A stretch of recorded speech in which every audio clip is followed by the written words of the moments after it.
Hi and welcome to GC Mysteries, where this time we are taking a dive into the murder and abduction of Millie Dowler.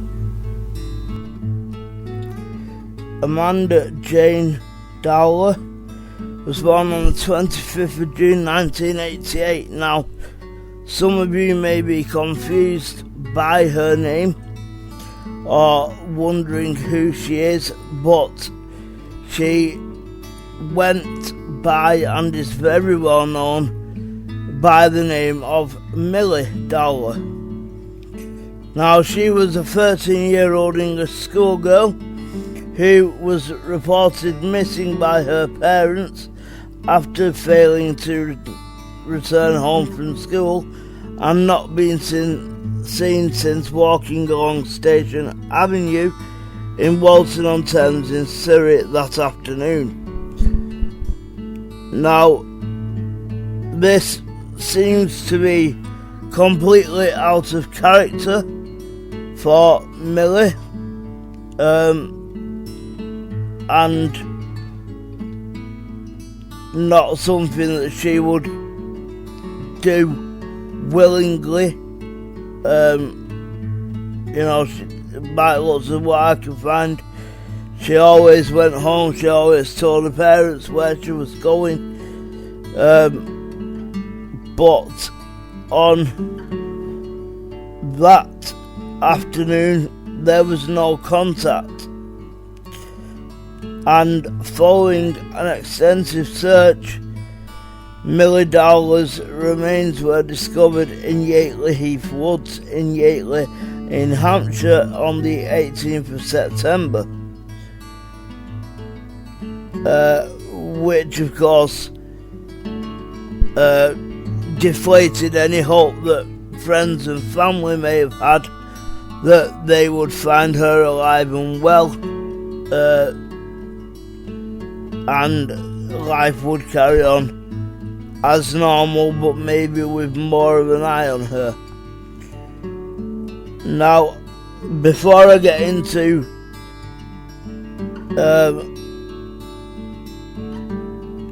what actually happened, her disappearance, at 3:07 p.m. on the 21st of March 2002, Millie Dowler left Heathside School in Weybridge in Surrey, and walked to Weybridge railway station with a friend.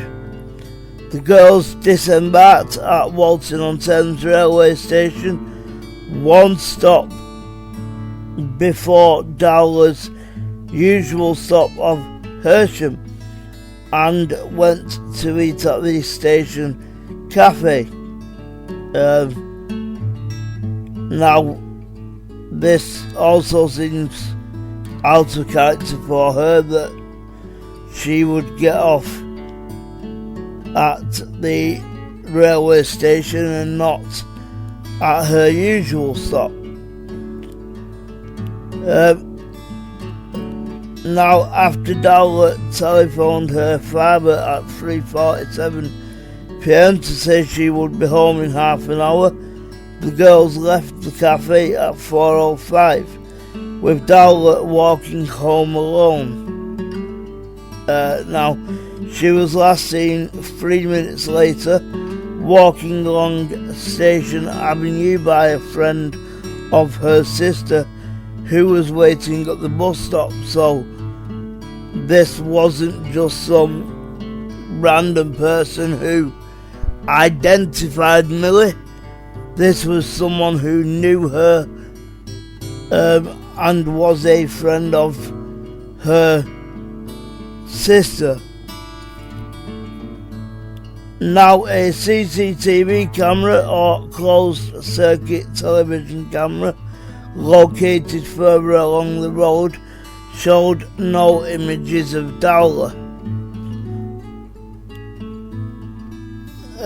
Now, a red Daewoo Nexia, which belonged to Emma Mills, was photographed driving past the same camera at 4:32 p.m. Now, this is where it gets bad, is that Emma Mills was actually Levi Bellfield's girlfriend, and in an April 2009 interview, Levi Bellfield said that he was the one driving the car. So he's put himself, obviously his girlfriend's car's been seen on CCTV, but he's put himself there, in the car. He is in some way linked to the car, and he has put himself as driving the car.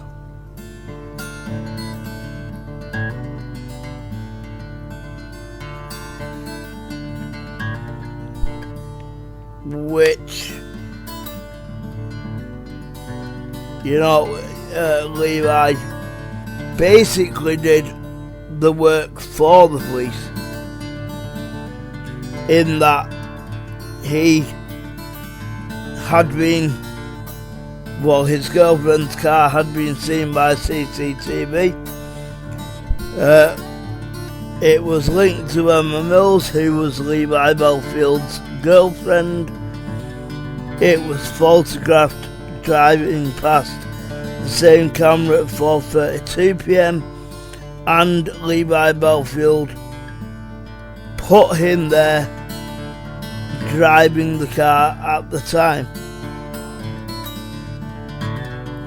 Now, when Millie Dowler failed to return home, she was reported missing to the police at 7 p.m.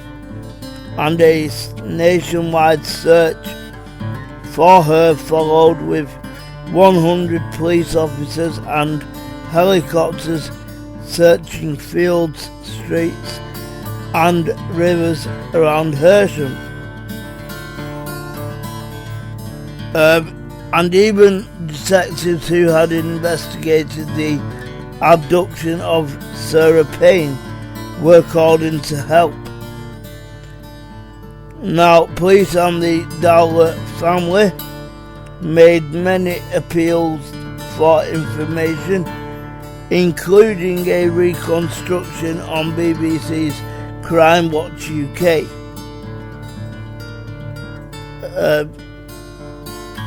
And a plea was also made by pop idol Will Young, whose concert Dowler had attended shortly before her disappearance. Now, if you have heard of Levi Bellfield, you know that he was a serial sex offender and a serial killer. Now, he was doing these crimes not even with the guts to use his real name, which is Yusuf Rahim. Now, he was found guilty on the 25th of February 2008 of the murders of Marsha McDonald and Amelie Delagrange, and the attempted murder of Kate Sheedy. He was sentenced to life imprisonment on the 23rd of June 2011. However, there were more to come, because he was charged with the abduction and murder of Millie Dowler. Not only was he charged with the murder and abduction, but he was convicted of it, and at that point was given another life sentence, only this one had the added advantage of a whole life tariff. Now, if you do not know what a whole life tariff is in the UK, it is basically life imprisonment without parole, and works in the same way that does in the US. It basically means that no matter what they do, good or bad, they will never ever step foot out of prison again.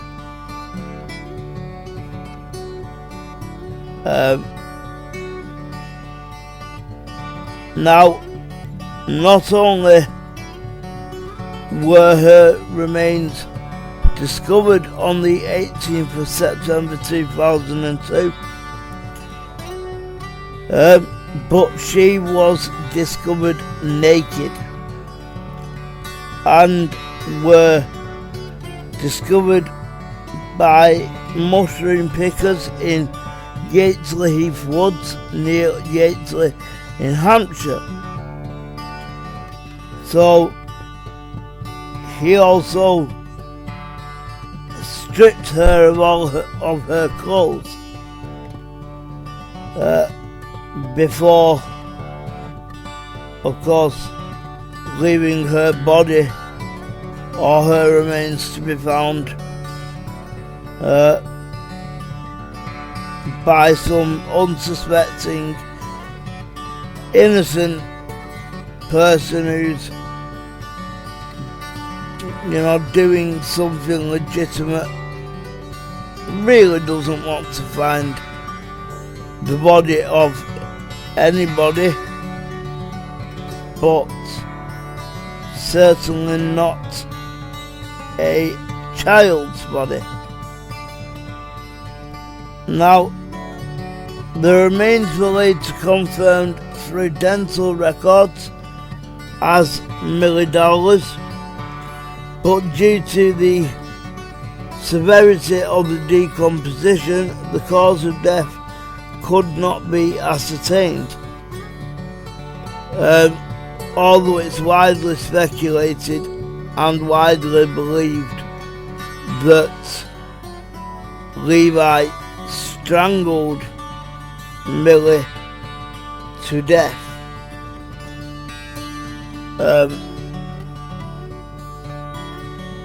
Which just sends chills down my spine, because what I do when I watch a program, a murder program, or I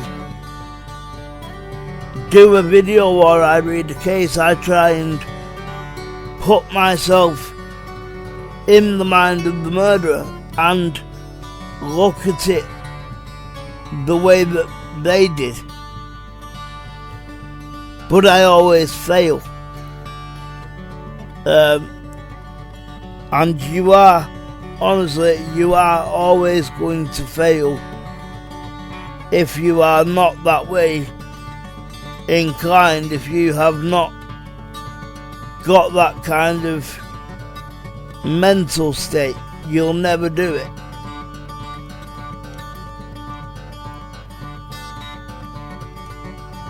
Now, no items of Millie Dowler's clothing or possessions, including the purse, rucksack, and mobile phone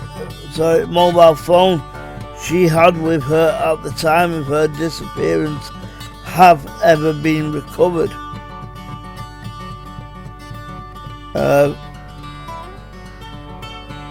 So, of course, she's been put there, staged there, even. She's been put there in a position in which Levi wanted her to be found, and removed any identifying objects that she had with her. But it seems he forgot that they would be able to identify her through dental records. Dental records are very good and have solved many murders, but Levi Bellfield, the serial rapist, the serial killer, you'd think he'd remember that bit. He didn't. The discovery of the body led the police to reclassify the case as a homicide investigation rather than a missing persons case. The homicide investigation was undertaken by Surrey Police and was codenamed Operation Ruby. On the 22nd of November 2002, police set up a roadblock near the spot where the body was found, and some 6,000 motorists in the area were questioned, but no leads were discovered. And initially, the Surrey police had even considered Millie Dowler's father as a suspect, as police have often found that family members are implicated in such cases. However, this was found to be untrue in this case, and they later apologised for the missed opportunities